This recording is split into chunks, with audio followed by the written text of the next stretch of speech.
Hello to all.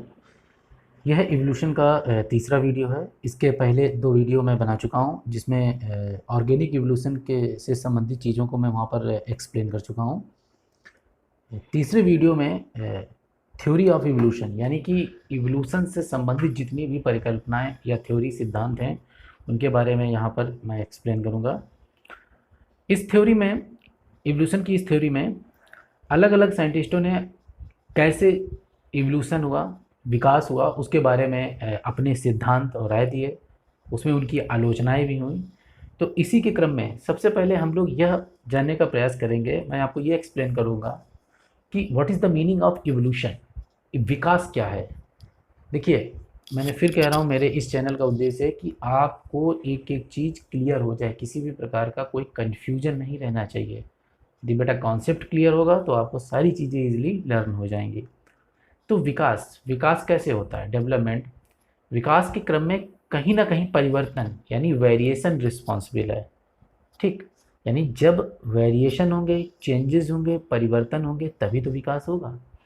तो biologically जो evolution का बेसिक आधार है, बेस है, वो क्या है? आपका वेरिएशन।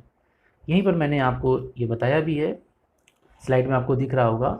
इवोल्यूशन को मैंने यहाँ पर सिंपल सा एक कीवर्ड दे दिया, that is called gradual changes. Evolution is defined as history and development of race with variation.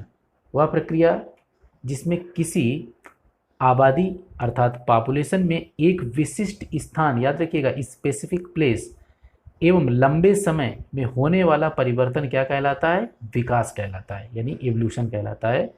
यानी इवोल्यूशन के लिए एक पर्टिकुलर पॉपुलेशन, एक पर्टिकुलर प्लेस और एक लंबे समय में जो भी चेंजेस होंगे, दैट इज़ कॉल्ड इवोल्यूशन।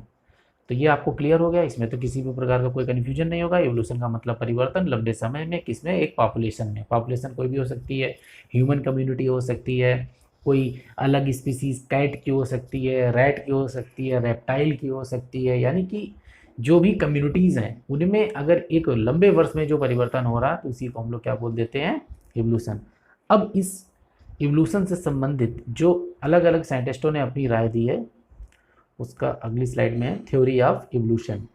तो यहाँ पर मैंने जो मेन थ्योरी इवोल्यूशन की कैटेगराइज्ड की हैं वो हैं चार: लैमार्किज्म, डार्विनिज्म, म्यूटेशन थ्योरी और synthetic theory. There are four theory which explain the theory of evolution.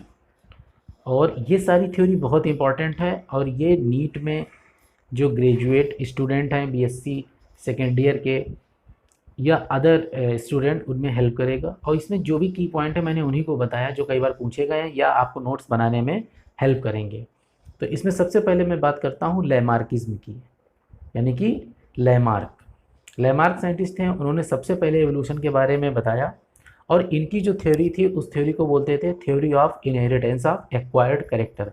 देखिए, मेन मुद्दे की बात कर रहा हूँ यहाँ पर, सिर्फ जो इम्पोर्टेंट है और जिसके बारे में बताया गया। आप स्लाइड की स्क्रीनशॉट ले भी सकते हैं और देख सकते हैं। तो यहाँ पर जो लैमार्क ने दी वो theory of inheritance of acquired character, इसको हिंदी में बोलते हैं उपार्जित लक्षणों की वंशागति। इस थ्योरी के अनुसार आंतरिक आवश्यकताओं एवं इच्छाओं के कारण जीवों में नवीन अंगों की उत्पत्ति होती है, इसे उपार्जित लक्षण कहते हैं। आप इसको ऐसे समझ सकते हैं, जैसे जिस पार्ट का आप ज़्यादा प्रयोग करेंगे इनके अनुसार वही पार्ट फंक्शनल रहता है, कार्यशील रहता है, वही आगे विकसित होता है। इसके बाद इन्हीं की थ्योरी का जो दूसरा पार्ट था, theory of use and disuse of organ, अंगों के उपयोग एवं अनुपयोग। इस थ्योरी के अनुसार जिन अंगों का उपयोग हुआ वो तो विकसित हो गए और जिनका उपयोग नहीं हुआ वो क्या हो गए? धीरे धीरे विलुप्त हो गए। यानी लैमार्क ने अपनी थ्योरी को दो बातों पर फोकस किया। एक तो था उपार्जित लक्षणों की वंशागति, मतलब theory of inheritance of acquired character, और दूसरी थी theory of use and disuse. ये दोनों थ्योरी कई बार पूछी गई हैं, इनको अच्छी तरीके से समझ लीजिए और लर्न कर लीजिए। अगला है, इन्होंने अपने सिद्धांत को एक बुक में दिया, ये भी कई बार पूछा गया है, जिस बुक का नाम था फिलोसफिक जूलॉजी। इन्होंने अपने सारे कॉन्सेप्ट इसी बुक में दिए थे।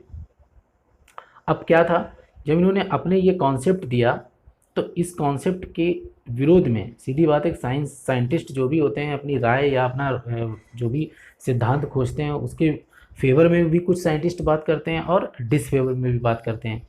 तो इनके विरोध में कई साइंटिस्टों ने बात की, बताया कि इनका जो कॉन्सेप्ट था वो गलत था। लेकिन कुछ साइंटिस्ट ऐसे थे जिन्होंने इनके सिद्धांत को सुधारा, थोड़ा सा उसमें चेंजेस किया और एक नए पॉस्टुलेट, नए सिद्धांत को क्रिएट किया जिसको बोला गया new Lamarckism. That is the new Lamarckism. अब इस न्यू लैमार्किज्म में कौन कौन से साइंटिस्ट थे? वैसे समर थे, लेकिन जिन्होंने सबसे ज़्यादा कंट्रीब्यूट किया वो थे अगस्त वीजमैन। ये नाम पूछा गया है। इन्होंने एक थ्योरी दी थी, theory of continuity of germ plasm, या जर्म प्लाज्म थ्योरी के नाम से भी जानते हैं। इन्होंने अपनी थ्योरी में रैट को कई जनरेशन तक उसकी पूंछ को कट किया और देखा कि हर जनरेशन में पूंछ निकल आ रही है। तो इन्होंने यह प्रूफ किया कि जर्म प्लाज्म को प्रभावित करने वाले कैरेक्टर ही एक पीढ़ी से दूसरी पीढ़ी में स्थानांतरित होते हैं। अब यहाँ पर थोड़ा सा समझ लीजिए कि जर्म प्लाज्म क्या है और कैसे ये प्रभावित करता है। तो उसके बारे में अगर आप लोग नहीं जानेंगे तो फिर सारा कॉन्सेप्ट बेकार हो जाएगा। देखिए, हमारी बॉडी में दो कैरेक्टर होते हैं, तो सोमेटिक कैरेक्टर, दूसरे होते हैं जर्मिनल कैरेक्टर। सोमेटिक कैरेक्टर से सारी बॉडी बनती है, जर्मिनल कैरेक्टर से हमारे जर्म सेल बनते हैं, मतलब सेक्स सेल यानी कि ओवा और स्पर्म, ठीक, जिन्हें हिंदी में हम लोग शुक्राणु बोलते हैं, अंडकोशिका भी बोलते हैं। अब देखिए, जर्म सेल का मतलब हो गया कि जो भी कैरेक्टर इन ओवा और स्पर्म के अंदर स्थित डीएनए में होंगे वही पीढ़ी दर पीढ़ी ट्रांसफर होते हैं। तो उन क्रोमोसोम पर स्थित जो भी कैरेक्टर होंगे वो तो एक पीढ़ी से दूसरी पीढ़ी में ट्रांसफर होंगे, परंतु जो सोमैटिक सेल के क्रोमोसोम होंगे, जो इनके द्वारा हमारी आंखें, बॉडी, अन्य पार्ट बनते हैं, उनसे उनमें कोई भी प्रभाव नहीं होता है। इसीलिए उन्होंने बताया कि जो चूहे की पूंछ थी उसको उन्होंने कई जनरेशन तक काटा और उसके बाद देखा पूंछ तो फिर भी निकल रही है। तो अगर वो कैरेक्टर चूहे के सेक्स सेल, मतलब वही स्पर्म और ओवा में स्थित क्रोमोसोम को प्रभावित करता तो ट्रांसफर हो जाता, चूहे की आने वाली पीढ़ियां में भी पूंछ ना होते। लेकिन चूंकि वो कैरेक्टर जो थे वो जर्म सेल से लिंक्ड नहीं थे, वो कैरेक्टर सोमेटिक कैरेक्टर थे, इसलिए वो एक जनरेशन से दूसरी जनरेशन में ट्रांसफ़र नहीं हुए। इसीलिए जो चूहे में पूंछ थी वो बार बार निकल आई, तो इसी को इन्होंने जर्म प्लाज्म का नाम दिया। तो आशा है आपको ये थ्योरी जो थी लैमार्क की या न्यू लैमार्क का जो कॉन्सेप्ट था समझ में आ गया होगा। इसके बाद में जो दूसरी थ्योरी थी उसको हम लोग बोलते हैं डार्विनिज्म। लैमार्क के बाद में जो दूसरे साइंटिस्ट थे डार्विन, इनकी जो थ्योरी थी वो 5 प्रिंसिपल थे, उस थ्योरी के 5 प्रिंसिपल पर बेस्ड थी। सबसे पहले ओवर प्रोडक्शन, इनका कहना था कि कोई भी जात होती है वो मतलब प्रचुर मात्रा में जनन करती है।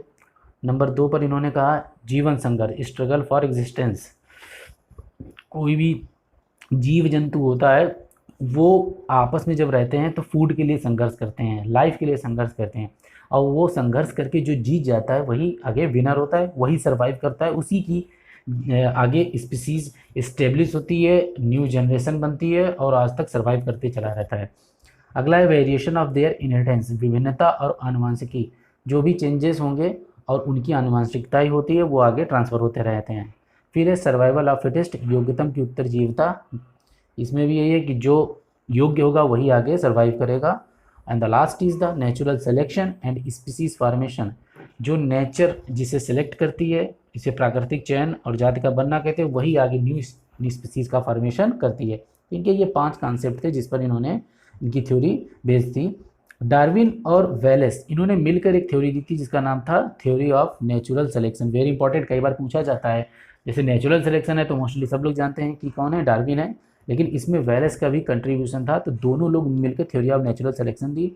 इसके बाद में एक साइंटिस्ट थे हर्बर्ट स्पेंसर, ये भी कई बार पूछा गया है, इन्होंने दिया था सर्वाइवल ऑफ द फिटेस्ट। तो कन्फ्यूज बिल्कुल मत होइएगा, ये सारी थ्योरियाँ बहुत इंपॉर्टेंट हैं और कई बार पूछी गई हैं। अब जब डार्विन ने ये सारे कॉन्सेप्ट दिए तो सीधी बात है इनके में भी एक्सेप्शन यानी अपवाद थे। तो वो कौन सा एक्सेप्शन या अपवाद था? वो था सोमेटिक एंड जर्मिनल वेरिएशन में विभेद नहीं बता पाए। मतलब जो डार्विन थे, मैंने ऊपर ही आपको बताया, ये सोमेटिक और जर्मिनल कैरेक्टर में डिफरेंस नहीं कर पाए। मतलब ये नहीं बता पाए कि सोमेटिक कैरेक्टर क्या होते हैं और जर्मिनल कैरेक्टर क्या होता है। अभी मैंने आपको 2 मिनट पहले ऊपर से एक्सप्लेन किया, वही चीज़ यहाँ पर इन्होंने एक्सप्लेन नहीं किया। फिर कुछ साइंटिस्ट थे जिन्होंने इनकी थ्योरी को सुधारा और आगे एक नई कॉन्सेप्ट दे दिया जिसको हम लोग क्या बोलते हैं, न्यू डार्विनिज्म। ठीक, इस थ्योरी के अनुसार जो न्यू डार्विन थ्योरी थी वो म्यूटेशन पर बेस्ड थी। वेरी इंपॉर्टेंट, कई बार पूछा गया है कि जो न्यू डार्विनवाद था, नया सिद्धांत था डार्विन का, वो किस पर आधारित था? तो वो था म्यूटेशन। और इस म्यूटेशन थ्योरी को दिया था वैज्ञानिक ह्यूगो डेब्रीज ने। ठीक, बहुत इंपॉर्टेंट, कई बार पूछा गया थ्योरी ऑफ म्यूटेशन। और यहाँ नोट कर लीजिएगा, जो म्यूटेशन का कॉन्सेप्ट था वो ह्यूगो डेब्रीज ने दिया था। इन्होंने इनको जंपिंग जीन्स भी कहा था, और प्लांट था ओइनोथीना लैमार्किना। नोट कर लीजिएगा, मैं फिर से बोले दे रहा हूँ, ओइनोथीना लैमार्किना, दैट इज़ द प्लांट जिस पर इन्होंने अपने सारे एक्सपेरिमेंट किए थे। तो इस थ्योरी के द्वारा इन्होंने नए डार्विनिज्म सिद्धांत को बताया। यहाँ थोड़ा सा मैं हल्का सा टच दे देता हूँ म्यूटेशन का, क्योंकि जब उधर मैं आगे की वीडियो में जब जीन्स वाला कॉन्सेप्ट लाऊंगा तो वहाँ म्यूटेशन डिटेल में एक्सप्लेन करूँगा। म्यूटेशन का आप सिंपल सा मतलब समझ जाइएगा, यदि डीएनए में कुछ भी परिवर्तन हो, डीएनए, आपको मैं थोड़ा सा यहाँ फिगर से बता दे रहा हूँ, न्यूक्लियस के अंदर जो भी डीएनए होता है, उस डीएनए में, ये डबल हेलिकल डीएनए है, आपका डीएनए ब्रेक हो जाए, कहीं से कट हो जाए, कोई नया न्यूक्लियोटाइड जुड़ जाए, यानी कुछ भी चेंज अगर डीएनए में हो जाए तो इसको हम लोग क्या बोल देते हैं, म्यूटेशन। म्यूटेशन को हिंदी में उत्परिवर्तन भी बोलते हैं। और म्यूटेशन के बाद में एक नई जीनी संरचना क्रिएट होती है, एक नई स्पीसीज बन जाती है।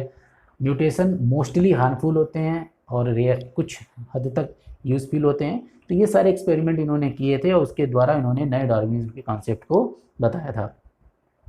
अगली स्लाइड में चलते हैं, लास्ट।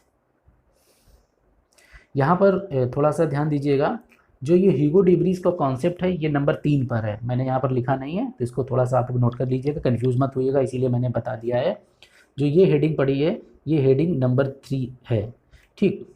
और इसके बाद में जो लास्ट थ्योरी है सिंथेटिक थ्योरी, ये बेटा मैंने यहाँ पर 4 कर दिया, 3 कर दिया है, लेकिन शुरू में 4 था, तो इसको आप लोग यहाँ पर 4 कर लेंगे। थोड़ा सा इसको चेंज कर लेंगे, यहाँ पर मेरा मिस्टेक हो गई तो उसके लिए मैं सॉरी कहता हूँ, ठीक है। अब इसको एक्सप्लेन करते हैं, व्हाट इज़ द कॉन्सेप्ट पर फोकस कीजिए। जो एक लास्ट में थ्योरी दी जिसको हम लोग बोलते हैं संश्लेषिकवाद परिकल्पना, थोड़ा सा टफ हिंदी बोलना, सिंथेटिक थ्योरी भी कहते हैं इसको। इसमें कई साइंटिस्ट हैं, लेकिन सबसे ज़्यादा कंट्रीब्यूशन इसमें हक्सले का रहा। इसके अलावा डॉबझिन्स्की, हेल्डेन और मेयर का भी कंट्रीब्यूशन रहा। क्वेश्चन पूछा गया कि ऑर्गेनिक इवोल्यूशन की सबसे एक्सेप्टेड, स्वीकार की जाने वाली और रिसेंट थ्योरी कौन सी है, तो वो आपकी ये कौन सी है, सिंथेटिक थ्योरी।